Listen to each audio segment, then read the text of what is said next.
পিসি বাট্টা সংলগ্ন বাইতুচ্ছালাম জামে মসজিদ আয়োজিত মাহফিল সংবর্ধনা জ্ঞাপন অনুষ্ঠানে অংশগ্রহণ করেন মেয়র দীপক মজুমদার। তিনি প্রদত্ত ভাষণে বলেন, মেয়র হিসেবে 8টি বিধানসভা ক্ষেত্রে সকলের সাথে তাকে যোগাযোগ রেখে কাজ করতে হয়। প্রয়োজনে এলাকার বাসিন্দারা কর্পোরেটরদের সাথে যোগাযোগ করতে পারেন এবং তিনি সময় পেলে এলাকাবাসীর ডাকে হাজির হবেন। রামনগর বিধানসভা কেন্দ্রে রেকর্ড ভোটে নির্বাচিত করার জন্য তিনি সকলের প্রতি কৃতজ্ঞতা প্রকাশ করেন। উপস্থিত সকল ব্যক্তির উদ্দেশ্যে তিনি বলেন, 25 বছরে যে কাজ হওয়ার কথা ছিল তা হয়নি, তাই কিছুটা সময় তাকে দেওয়ার জন্য অনুরোধ করেন।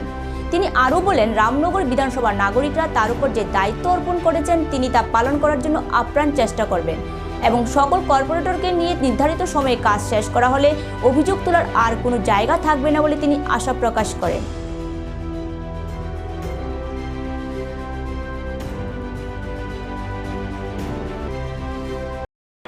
বিধানসভায় কাজ করার সুযোগ পেয়েছি।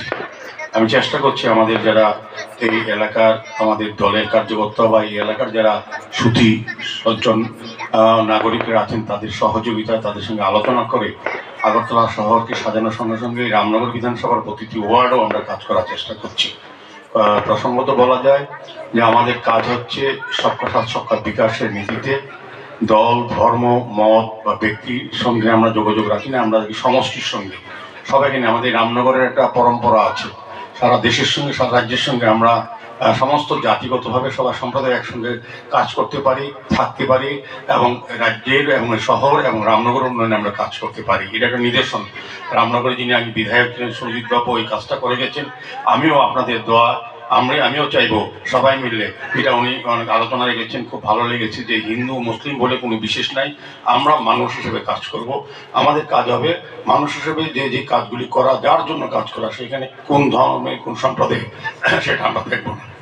তো আমি বলবো যে আমাদের রামনগরে যখন আমি বিধায়ক হয়েছি, এর আগে যখন আগরতলা পৌর নিগমের মেয়র হিসেবে যখন আমি আমাদের কর্পোরেটরের সঙ্গে তুষারবাবুর সঙ্গে বা সবাই সঙ্গে যখন আমি বিভিন্ন এলাকায় এই মসজিদ মাজার যেখানে আমরা ভিজিট করেছি, যা যা প্রয়োজন আছে সেগুলি আমরা করার চেষ্টা করেছি।